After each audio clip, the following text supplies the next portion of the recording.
آره خلاصه این بود داستان جدایی همسرم از من. راستی میدونست اینجا پر معتاده؟ بله قربان. خوبه، بعد اینجا رو بگردیم.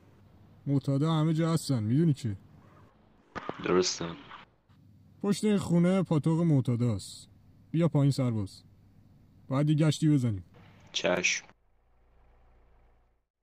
شکل و ظاهر این معتاده زیاد جالب نیست، البته افتضاحه، مثل این عوضیه به در نخور. معتاد مفنگی، اینجا چیکار داشتی میکردی؟ جناب سرهنگ به خدا من کاری نکردم. همه مفنگیایی مثل تو این حرفو میزنن، بهونه‌شون همینه. سرباز اینو رو بگرد. چشم. این خوبه، پشت کن به سرباز. آفرین.